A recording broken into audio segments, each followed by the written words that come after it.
Good morning, everybody. Good morning from a beautiful, shiny day here in the Philippines.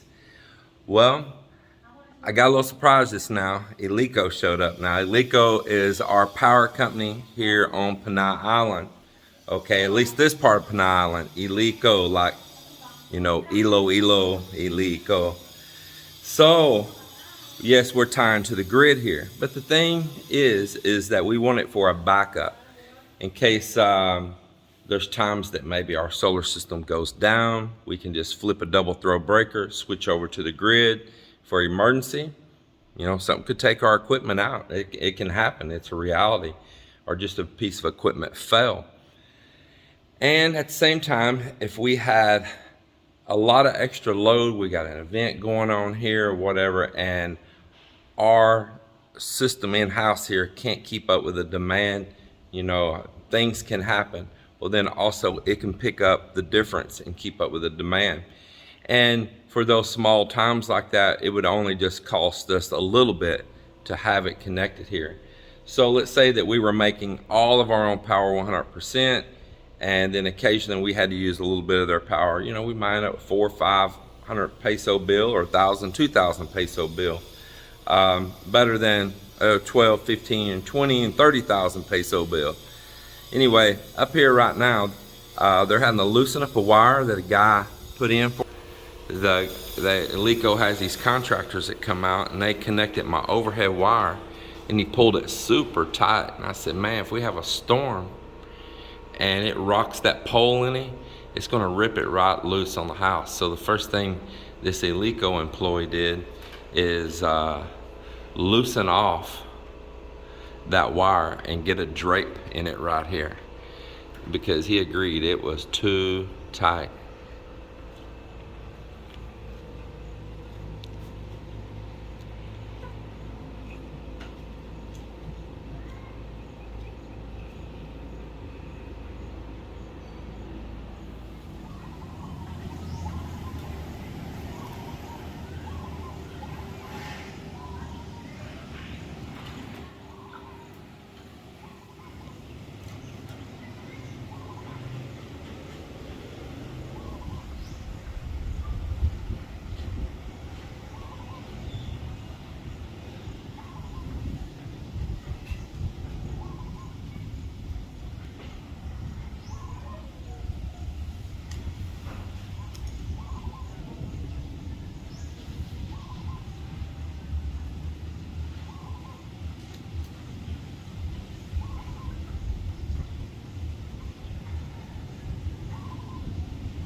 Well, here I am in City Hardware again, and I came here to pick up some tile adhesive like always, but I come here to also pick up these tiles right here, and we're going to use these as the riser on our staircase there. And then I have a tile already that's going to be on the step for the tread.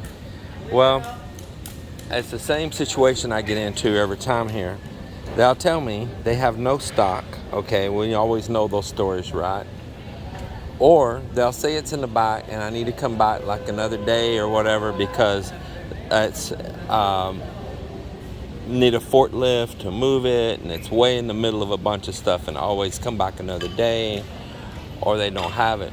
And again and again and again, I keep finding that it's right out here on the floor. So just now they told me maybe I can come back tomorrow, or maybe the following day, that they're gonna have to get a forklift driver, and he's gonna have to move a lot of things because it's down in the middle to get to this tile. So I said, I really need this tile. Y'all told me that story 3 weeks ago, right? And I'm still waiting for that forklift driver to move.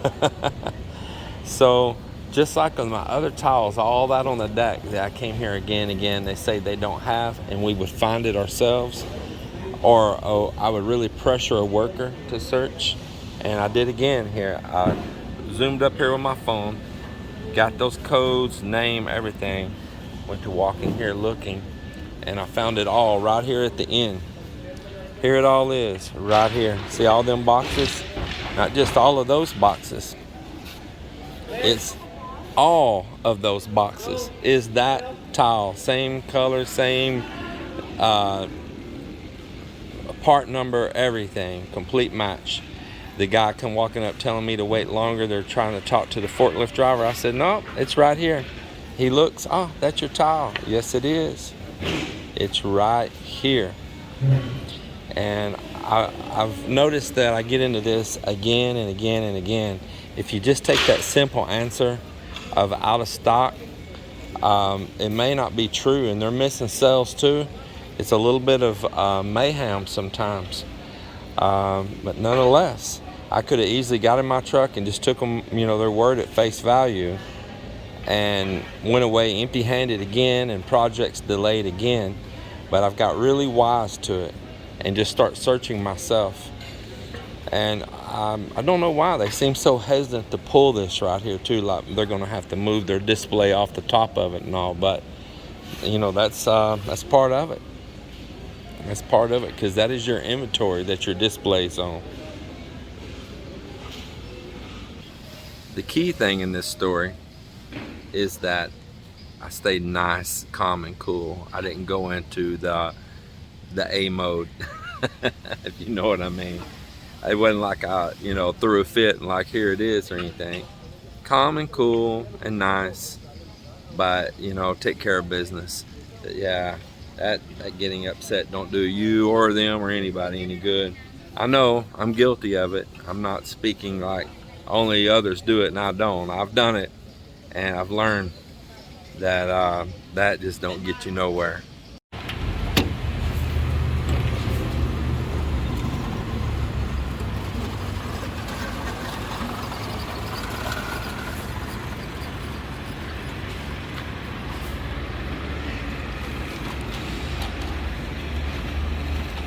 My help today was Elmer, right? He keeps his face covered because he's so handsome. He don't want to make people jealous. No, I got allergies. Allergies right now? Yeah, I understand.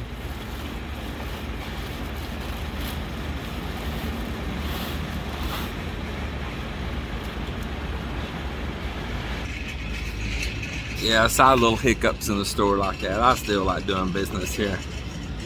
I really do. One of the long-time employees here,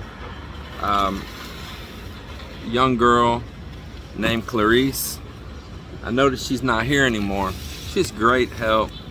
Little short girl, bubbly little personality and all, I know she wasn't here anymore, so I asked one of the girls in there just then. I said, I noticed I don't see Clarice anymore. They said, yeah, she's not here. I said, she finished her contract? And they said, yes. I said, they didn't rehire again? No. They call her a pioneer here because she'd been here like 4 years. And she's a very, very nice girl. She, at one time, had like a little attitude kind of like with me and didn't want to help me. And come to find out, one of my friends that was here one time was kind of heckling her, and maybe being a little disrespectful, and she didn't like it. She's kind of taking it out on me, and I'm like, hey, it's not my fault what he did, but I didn't like that either, So just treat these people with respect, man. Just really do that. And she was a great employee here. It's definitely going to be missed. Yeah, she brought a lot of energy in this place. They've had a lot of good employees here. So I've been out of those outlets that I brought from the US. I didn't bring enough. But I found these, they're not real expensive. Well, they're kind of expensive. I mean, by US standards, they're expensive. They're $1.79, $179. So you're talking about $3 and something for that.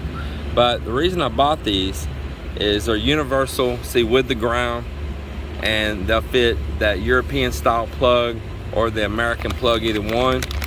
But another reason I like them is that they don't use those jumper wires. They actually have set screws, and you actually put the wire in there and it has a set screw on it. And that is the most important thing to me, and not where the top one's got to have wires jump down to the bottom one and all of that.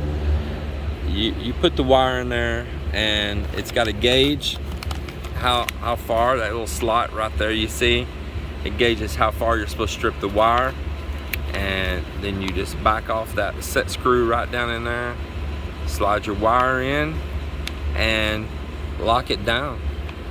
And it's got where I guess you can daisy chain. It has where you can put a second wire in at each one of these locations as well. So like I said, I guess if you need the daisy chain over to another outlet from there. But it's what I chose to go with here for right now. Zen series, Akari.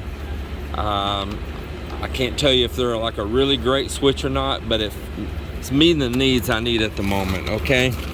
Another thing I want to show you here, I went ahead and bought some of these boxes. Let me get them out down in the bottom, of course. Man, these white plastic boxes, I find them to be the absolute best. Now the key thing here, you'll notice that is a coarse screw going right through plastic, and it's really thick plastic.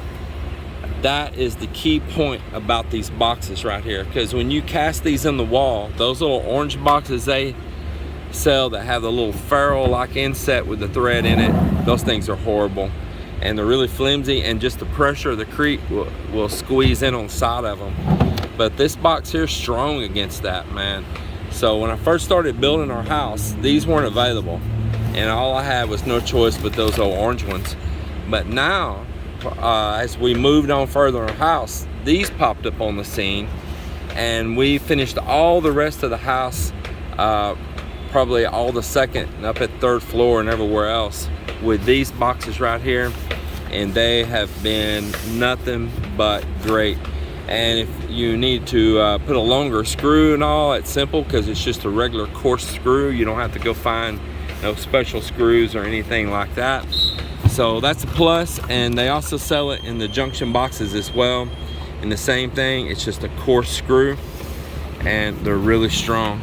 So just little tips there. Elmer, thank you. Take care, man. It's good, it's good, just it's good. Thank you.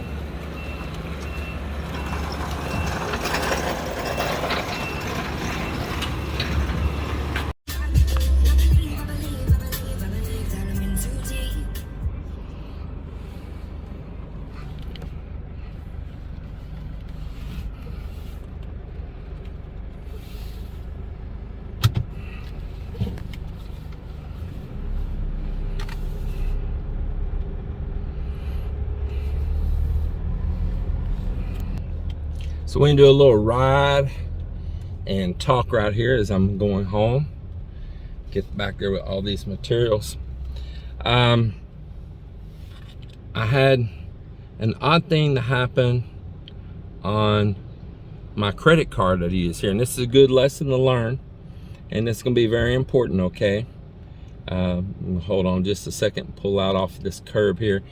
They don't have much of a slope going out to the street, and you gotta really take it easy here, because it's rough and cars come flying around fast. There it is. Don't want to break my tiles. All right, let me tell you what happened. So first of all, it's buying a new solar inverter. Something I wanted to do. It's my present to myself. It's something I like. So solar for me is not just a necessity. It's a bit of a hobby, you know. Potential could earn from it if I ever wanted to, but I digress. I wanted to upgrade. The inverters we have are still working, but the solar charge controllers are kind of tripping a little bit, and they don't quite meet the needs of where I'm wanting my system at right now. The salty air has taken a toll, especially they were mounted down in the garage and things, you know, before the house was done. So those particular units did not cost me a whole lot of money, and they have served me well, and they're still serving me right this minute, but I'm upgrading. So once again, I digress. So I buy directly from MPP Solar. I deal straight on with them. Now, MPP Solar is like a master, or what they call a white label seller of Voltronic products. Voltronic is like a designer and manufacturer of equipment, and they own a lot of brands out there, okay? So many brands you buy out there can be owned by Voltronics. MPP Solar being one of their major sellers and distributors and branded with their name. I deal directly with them. The deal directly with Voltronics is not easy because they want to sell bulk. You know, they're more of a bulk seller. So somebody's going to have to buy a lot of bulk from them and then resell that either with Voltronics name or their own name on it.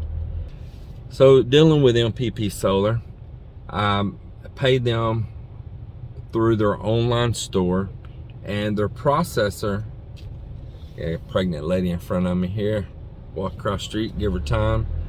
The processor is PayPal. That's who processes all their payments on their site, and the company is in Taipei, Taiwan.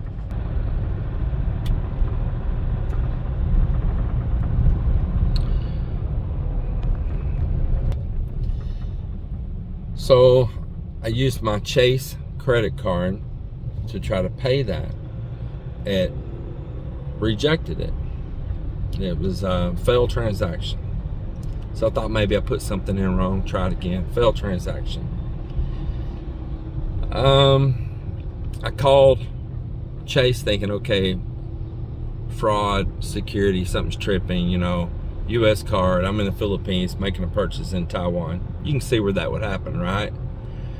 But when I talked to Chase, they said, no, we don't have any hits coming through at all from PayPal or MPP Solar. Either way, any merchant name like that. We don't show nothing. Said it must be something failing on the merchant end. Okay. So they said maybe just try again later or contact the merchant. Well, I called PayPal and I didn't talk to anybody. It recognized my number, my information, and it said that it gave me an automatic response right when I called. Like it knew my number, that the transaction for X amount of dollars was rejected at us by them for security purposes. And it gave me no option to override that security. Only option it gave me was to use another payment form, another card, and that was that. I tried 2 or 3 more times, see if there was any other options to choose. None. I said, okay, I'll cut some of the problem out and I'll go with my BDO card and I'll pay with it because that's a Philippines card, and then I'm only dealing with 2 countries, not 3 countries. So I whipped out the BDO, boom, transaction went through. Perfect, beautiful, order's done, complete. It's gonna be processed and on its way. Well, a couple days later, I logged into my Chase and was going to pay off my balance on my Chase card before I go buy some more stuff again at City Hardware. Is I never carry a balance on there, maybe 50, 60 bucks or something, but I keep it paid off. And I noticed that my balance was up higher than what I felt like it should be. And I said, now what's up with that? And I looked, PayPal charged me on my Chase card, even though it said that it failed and that they couldn't do it for security purposes and all that. They took the money. They did. It was PayPal. They took the money and they got double paid for that transaction. So while I was there, I'm like, well, this still seems too high. And I scroll on down and there's a charge for stratosphere, top of the world restaurant or whatever in Las Vegas, Nevada. Now, guys, do I look like I'm eating at a high-end restaurant in Las Vegas, Nevada? Don't know if it's high or not, but the size of the bill, it had to be. $300 and something charge. Then I scroll there and I look, and there's a charge for a discount tire in Illinois. And I said, I've got fraud going on. So I got on the phone with Chase and disputed the PayPal charge, told them the situation, told them the happenings they seen there, that I had called about that in their record of when it didn't process, because they keep a record of everything.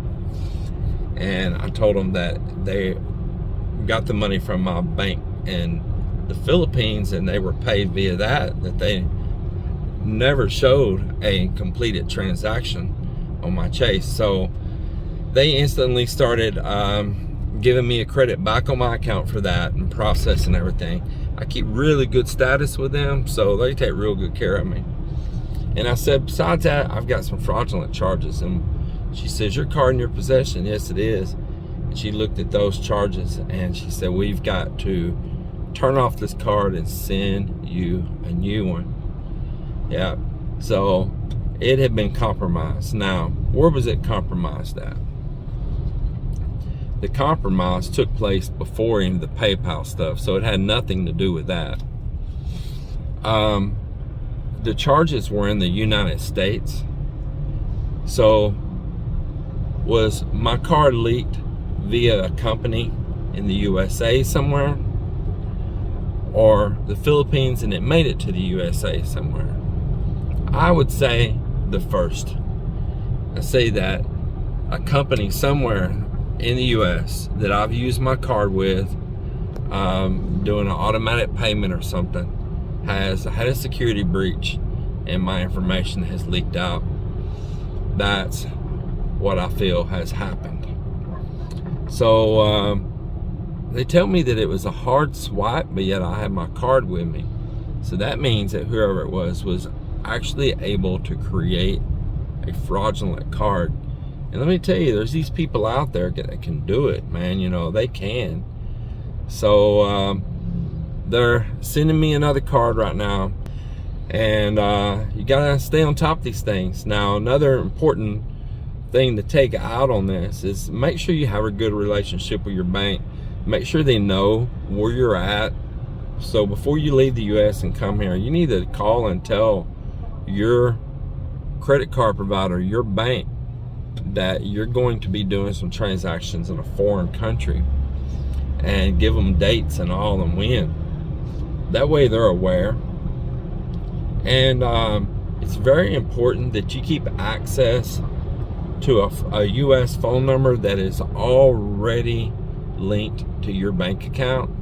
So for security purposes, if they need to send you a one-time code via text message to your phone, that you can receive that, because if not, you may find yourself blocked from your money in the US, and maybe that's the way you even need to pay for a ticket to get back to the US, even if you had to fly back there to straighten things out. And you can find yourself in a pickle really fast. So the number one thing I can suggest out of this conversation is make sure that you keep a way to get that one-time code that they will send for security purposes from your bank or your card provider or even other companies. Keeping a US number is very important. Now, you don't have to spend big money to do it. I use Google Fi, and it didn't cost me very much a month, and I can still do Wi-Fi calling back to the US for free. I get a little data here for a little while, but eventually after you're out of the US for a while, that will eventually cut the data until you return back to US soil. But that's all fine and good, because you're not having to pay for a bunch of data on their plans anyway, and the bill's pretty cheap. T-Mobile, it's gonna be pretty pricey. Verizon's ridiculous. Do not bother with Verizon. AT&T is pretty expensive. Don't bother with them. They're still a better deal than Verizon. I'd say that besides Google Fi, I would probably give T-Mobile second place on that. T-Mobile, your data is going to work longer, but you're going to pay a way higher bill, maybe triple the monthly fee than what you're going to be doing on Google Fi. And you can port your number over Google Fi. They'll give you a SIM card, and it'll work pretty much anywhere in the world. So check that out, Google Fi, F-I. And that's what I had to say about that. One other thing is just avoid ever using a bank card, okay? Use your credit card. Avoid using a bank card if you can avoid it at all ends. Credit card's going to give you more security, more backup against fraud and all than what a debit card's going to. So you definitely want to have that as a tool as well. And never depend on one card. You need to diversify and have more than one source of funding. Like I say, something happens, you can find yourself blocked from all money. So I would definitely divide up at least between 2 different banks, 2 different cards. That's another suggestion I have for you coming here, without a doubt. All right, well, I am just about back home. Just another beautiful day here in the Philippines. I hear my conduit bouncing on my roof. Yeah, beautiful day. I like out where I live. There's not a whole lot of traffic. It's beautiful trees.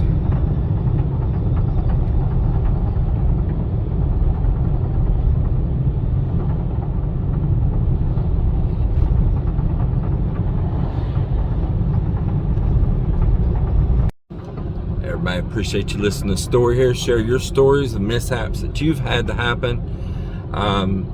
Any tips that you want to leave in the comments for other viewers that may watch this, feel free to leave them, and we'll talk to you on the next one. Well, look right there. It's night time. See that? Dark outside. Ooh, look at that lightning. But the wind's blowing hard, and the batteries are charging. Look at that. Nighttime solar system and getting a positive flow of energy. That is really good. Yeah, thanks to the wind generator. Yeah, thanks to the wind generator, we are producing power and charging the batteries back up. Boy, that wind is really blowing hard.